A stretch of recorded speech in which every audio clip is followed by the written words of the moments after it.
اعوذ باللہ من الشیطان الرجیم بسم اللہ الرحمن الرحیم السلام علیکم ورحمۃ اللہ وبرکاتہ۔ دوستو، آپ دیکھ رہے ہیں ڈیلی اسلامی مذاہب۔ دوستو، میں آج آپ کی خدمت میں ایک نئی ویڈیو کو لے کر حاضر ہوا ہوں۔ دوستو، اس ویڈیو میں ایک چھوٹا سا عمل ہے، یعنی کہ ایک چھوٹا سا عمل کرنا ہے آپ نے۔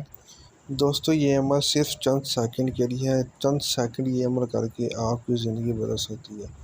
یعنی آپ یہ سوچ لیں کہ یہ عمل آپ اگر کرتے ہیں تو آپ کی ہر حاجت، جو ابھی تک آپ کی حاجات پوری نہیں ہوئی، آپ کی ہر حاجات پوری ہو سکتی ہے، آپ کی ہر خواہش پوری ہو سکتی ہے۔ یہ بہت ہی انتہائی آسان عمل ہے، چند سیکنڈ کا وظیفہ ہے۔ یہ وظیفہ ہے دوستو، یہ عمل صرف ہفتے میں ایک بار کرنا ہے، اور ہفتے میں صرف ایک بار، اور دن میں بھی صرف ایک بار ہی کرنا ہے، اور چند سیکنڈ کے لیے یہ وظیفہ آپ نے اپنی زندگی میں ایک اہمیت کے طور پر، یعنی کہ ایک مقصد کے طور پر اپنے آپ پر ایک فرض کر لینا ہے کہ جب بھی جمعے کا دن آئے گا آپ نے یہ عمل لازمی کرنا ہے۔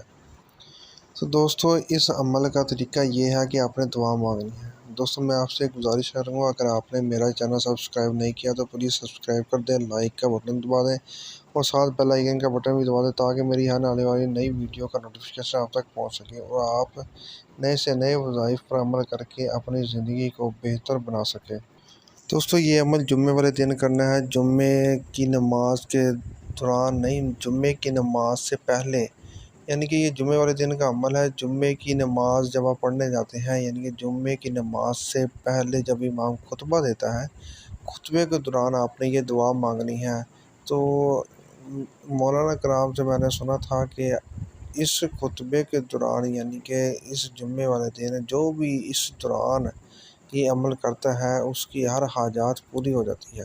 تو دوستو، طریقہ یہ ہے اس کا کہ آپ نے جب بھی جمعے کی نماز کے لیے جانا ہے تو کوشش کرنی ہے، کئی حضرات خطبے کے دوران یا خطبہ ہو جاتا ہے تو پھر مسجد میں داخل ہوتی ہے، تو آپ نے خطبے سے پہلے مسجد میں داخل ہونا ہے اور خطبہ غور سے اور بیٹھ کر سننا ہے امام صاحب کا۔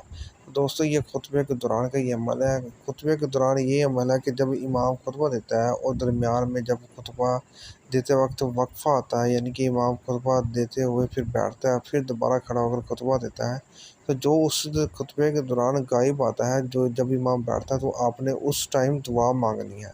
اس ٹائم اللہ سے آپ نے ہاتھ اٹھا کر دعا مانگنی ہے، تو انشاءاللہ تعالی جو بھی آپ دعا مانگیں گے وہ ضرور پوری ہوگی۔ دوستو، یہ عمل میں خود بھی کرتا ہوں، الحمدللہ میری ایسی بہت سی خواہشیں جو میری پوری ہوئی ہیں، جن پر میں نے بہت سی خواہش میری پوری ہو گئی ہے۔ تو دوستو، آپ بھی یہ عمل کریں، دوسروں کو بھی بتائیں، ویڈیو کو زیادہ سے زیادہ شیئر کریں، تاکہ ہر انسان تک، ہر مسلمان تک یہ ویڈیو پہنچ سکے اور وہ اپنی تمام حاجات کو اس طریقے پر عمل کر کے پورا کر سکے۔